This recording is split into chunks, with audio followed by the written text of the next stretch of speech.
be? Came he not home tonight? Not to his father's, I spoke with his man. Ah, that same pale, hard-hearted wretch, that Rosaline, torments him so that he will sure run mad. Tybalt, the kinsman of old Capulet, hath sent a letter to his father's house. A challenge on my life. Romeo will answer it. Any man that can write may answer a letter. Nay, he will answer the letter's master, how he dares, being dared. Alas, poor Romeo, he is already dead, stabbed with the white wrench's black eye, ran through with ear's love song, a very pit of his heart cleft with the blind bow's boy butt shaft. But is he man to encounter Tybalt? Why? What is Tybalt? More than the prince of cats, I can tell you. Oh, he's a courageous captain of compliments. He fights his youth's prick song, keeps time, distance, and portion as he rests his minimum rests. 1, 2, and the third in your bosom, the very butcher of a silk button, a duelist, a gentleman is the very first house, and the first and second cause, an immortal passado, the penuto reversed the hay. The pox of such antic, lisping, affecting phantonisms, these new turners of accent, by Hugh's a very good blade, a very tall man, a very good whore. Why is not a lamentable thing, grandchild, that we should be afflicted by these such strange flies, these fashion mongers, these pardon me's, who stand so much on the new form that they cannot sit at ease on the old bench. Oh, their bones, their bones! Here comes Romeo, here comes Romeo. Without his roe like a dried herring, oh flesh, how art thou, fish fied? Now is he the numbers that patriarch flowed in, Laura to his lady, but was a kitchen wretch. Mary, she had better love to be rhyme her. Ditto a dowry, Cleopatra a gypsy, Helen a hiding in hair lots, Thisbe a grey eye or so, but not to the purpose. Signor Romeo, bonjour, there's a French salutation to your French slop. You gave us the counterfeit fairly last night. Good morrow to you both. What counterfeit did I give you? The slip, sir, the slip, can you not conceive? Pardon, good Mercutio, my business was great, and in such case, mine a man may strain courtesy. That's as much to say as the case as yours constrains a man to blow in the hams. Meaning to courtesy. Thou hast most kindly hit it. A most courteous exposition? Nay, I am the very pink of courtesy. Pink for flower? Right. Why then is my pump well flowered?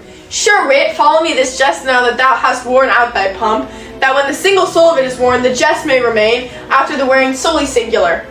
O single soiled jest, solely singular for the singleness. Come between us, good Benvolio, my wits faint. Switch and spurs, or I'll cry a match. Nay, if our wits won the wild goose chase, I am done, for thou hast more of a wild goose in one of thy wits than I am sure I have in my whole 5. Was I there for you for the goose? Thou wast never with me for anything when thou wast not there for the goose. I will bite thee by the ear for the jest. Nay, good goose, bite not. Thy wit is a very bitter sweeting and is most sharp sauce. And it is not well served into a sweet goose? Oh, a wit of Chevreul that stretches from an inch narrow to the L broad. I'll stretch it out for the word broad, which added to the goose, proves the far and wide goose a broad game.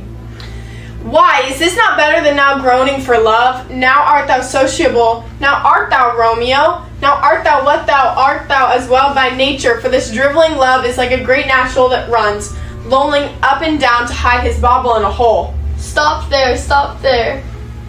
Thou desirest me to stop in my tail against the hair. Thou wouldst else have made thy tail large.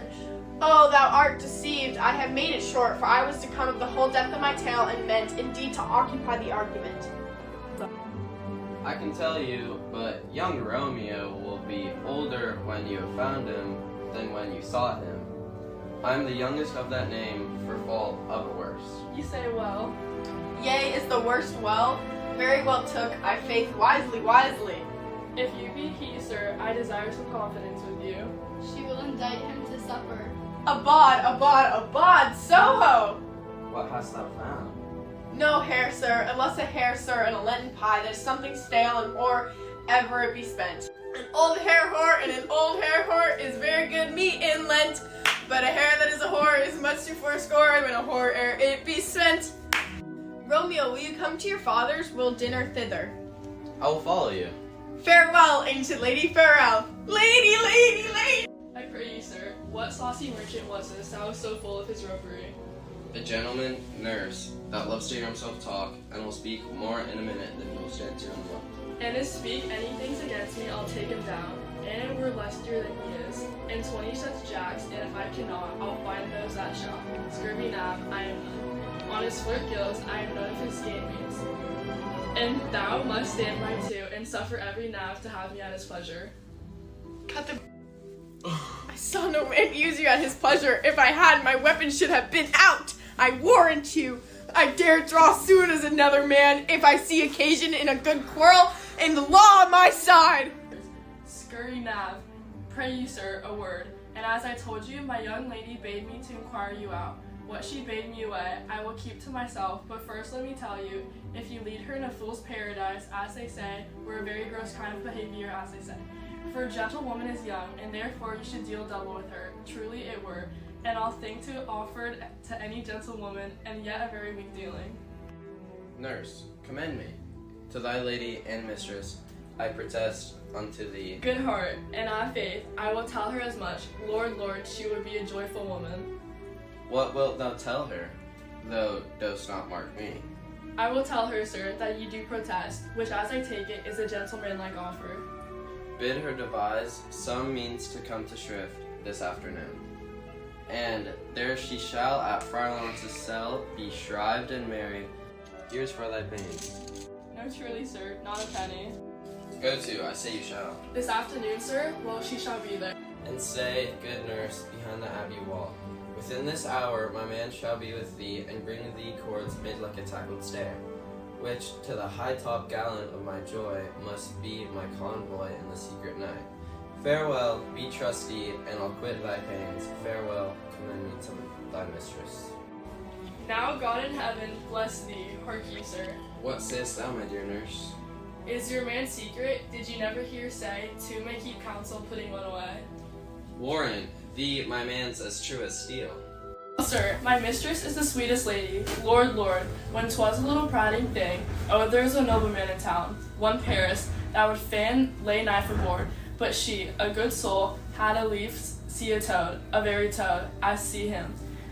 I anger her sometimes, and tell you that Paris is a proper nobleman, but I'll warrant you, when I say so, she looks as pale and as cloud as in the versal world.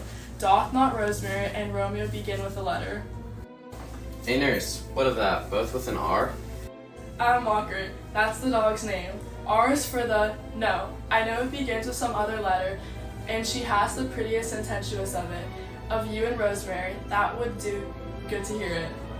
Commend me to thy lady. Aye, 1,000 times. Peter, Anon. before and apace.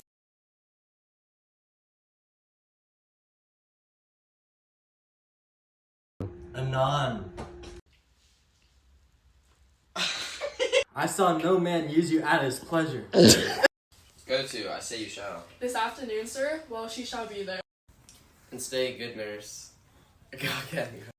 Go to, I say you shall. This afternoon, sir, well, she shall be there. And stay, good nurse, behind the abbey wall. Within this hour.